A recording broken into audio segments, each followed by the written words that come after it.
Kwizigira muzamara iminsi mutamwumva, iminsi sinyivuze kubera yuko ntabwo ndi muganga, wenda ngo nzamenye igihe azagarukira kuko yakoze accident, aguvunika akagongo mbari, cyo bita cheville. ubwo niko kagongo mbari, akagomba mbari, akagomba mbari, so yavunitse akagongo mbari ndetse akagomba mbari urakoze cyane, cyo bita ankle injury, cyase cheville mu gifaransa. yavunitse cheville, ari mu bitaro bya gisirikare i Kanombe niho arwariye. ubwo uzabishobora azamusure, ufite nimero ye amubwira ati pole, bamukore na operation cyangwa se baramubazi. So ubwo no kurindira akazakira ahagaruka mu kazi, nicyo tumwifuriza. abantu banamusengere, bajye bamuragiza Imana mu isengesho, bavuga ati akire vuba ko burya imvune ni ikintu gishobora gufata iminsi kitarakira, ugomba no gusenga kugira ngo nyine atazamo izindi mvune, kuburyo umuntu bashaka kumubaga wenda ntibigende neza bakaba bakongera kumubaga. Yego, tumwifuriza gukira vuba rero. tumwifuriza gukira rero, Kwizigira uwo ni umwe. Undi ngaruka ni Lorenzo Christian, twebwe nk'urubuga rw'imikino yamaze kudusezera, atumenyesha ko yahinduye akazi. Ni ibintu tudafite muri controle, kandi ibi ni ibintu bisanzwe bibaho umukozi kuba yahindura akazi. Izi mikoro hari abazinyuzeho, natwe tuzinyuraho tuzazivaho. Guhindura akazi rero ni ibisanzwe. Ndumva nta kintu kirimo kindi umuntu yavuga, sibyo se? Birasobanutse. Guhindura akazi ni ikintu gisanzwe cyane. Guhindura umukoresha ni ibintu bisanzwe n'akazi, natwe tuzagahindura igihe nikigera cyacu.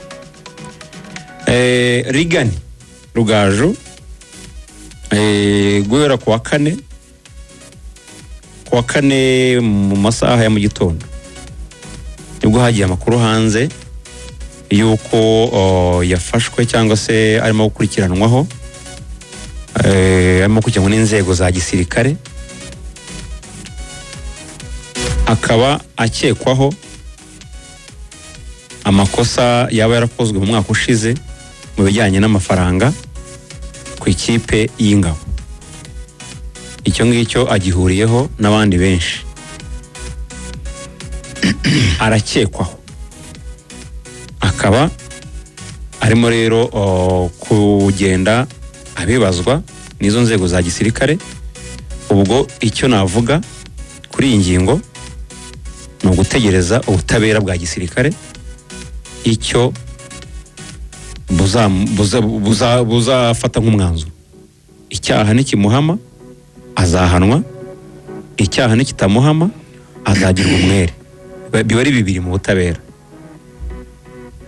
sibyo se? Biba ari ibintu bibiri. Eyiza icyaha kiraguhama uhanwe, ikindi cyaha nikiguhama ugirwa umwere. Ibyo nabyo nta bubasha tubifiteho, tuzategereza ubutabera bwa gisirikare. Nta kindi kintu ndi burenze kuri ibyo ngibyo mvuze, nta no kubisesengura. Birasobanutse nkuko nifuzaga kubitangaho nk'amakuru, uko ni abakozi bagenzi bacu. Yaba Lorenzo twarakoranye kandi dukorana neza, yaba nawe mu bantu mvuze turacyakorana kandi tuzakomeza gukorana neza. So izo zari zandani rero nifuzaga guhereza abanyarwanda batwumva kandi badukunda. Icyo rero se mvuga ko zandani ufite ari nyinshi, hano kwitege. Dukomeze rero n'izindi. Uyu mukecuru muramuzi,